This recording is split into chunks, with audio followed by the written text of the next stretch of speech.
often called to come in and do a cultural competency training if there is an incident of discrimination. But our belief is that education is the best way to prevent discrimination. So for instance, in the workplace, when we go in there and describe, for instance, Muslim clothing or Muslim protocols between different genders, or the fact that Muslims during Ramadan are going to be fasting during the sunlight hours, or maybe taking vacation on Eid, those hopefully will prevent any kind of misunderstandings that might arise and prevent discrimination from people who are not understanding why some of those practices are being observed. Now, sister, when people ask you for your intervention for cultural sensitivity training, is it usually after an incident, or is it usually some people are thinking beforehand? Once in a while, it's as I said, kind of to address some of the wrongs, but I think a lot of times it is the realization that it's better to prevent something than to deal with the aftermath. And increasingly, for instance, corporations have HR departments that are very much interested in creating a harmonious workplace that is increasingly diverse and multicultural, multi-ethnic. So our hope, as I said, is that we are preventing this from happening, and most of the time I think it's before any real problem has arisen. Right. And talk about, I think you offer a service called the Muslim Speakers Bureau. Can you tell me a bit about that and why it's so important that we have properly trained Muslim speakers to represent Islam and even to represent us in front of the media? Well, the Islamic Speakers Bureau is the arm of ING that goes out into schools, into churches, into these different venues to talk about Islam. And it's a very rigorous process that we began in 1993, where the speakers are actually trained in an all-day training. Then they're given material to study and actually tested on the material and certified only once they've passed that test. And even at that point, they need to accompany a veteran speaker and then are given part of the presentation. So we are very rigorous in training them and making sure that whatever they say is representative of what our content is, so that we don't have people going off and spouting their own particular views, because presenting Islam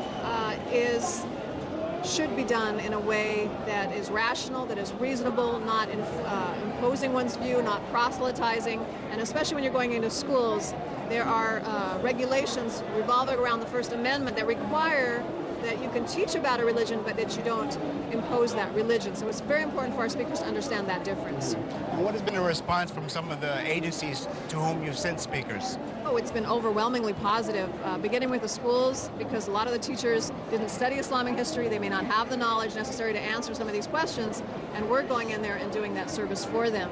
But increasingly, obviously, since September 11th, where so many people have a deep-seated interest in Islam, they want to believe the best of Islam. They want to believe that there's another side to the Islam that they're seeing on television.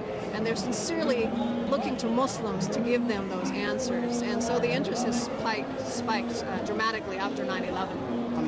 Sister, my viewers, they like to know a bit about our guests. So tell us a bit about yourself and how you came to Islam. Alhamdulillah, I was born Muslim. My father is originally from the subcontinent, and he migrated here some 50 years ago to complete his education. While he was completing his PhD, he met my mother, who is an American who eventually converted to Islam.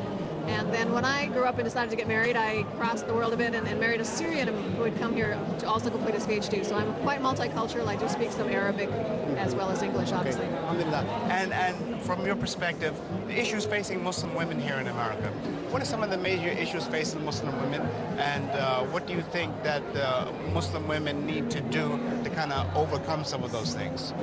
I mean, obviously a Muslim woman wearing hijab is a sign that this person is a Muslim. And so she's the first target after any kind of incident, after September 11th, after the July bombings. And what do you mean the first target?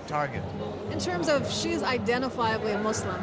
A Muslim man, unless he wears a kufi, unless he has a really large beard, may not necessarily be known as a Muslim. And so if somebody has just been watching, the news and watched some terrible event overseas and is full of anger, they're going to maybe take that anger out on the woman. So in some ways, wearing hijab is kind of a red flag. But the other positive side of it is that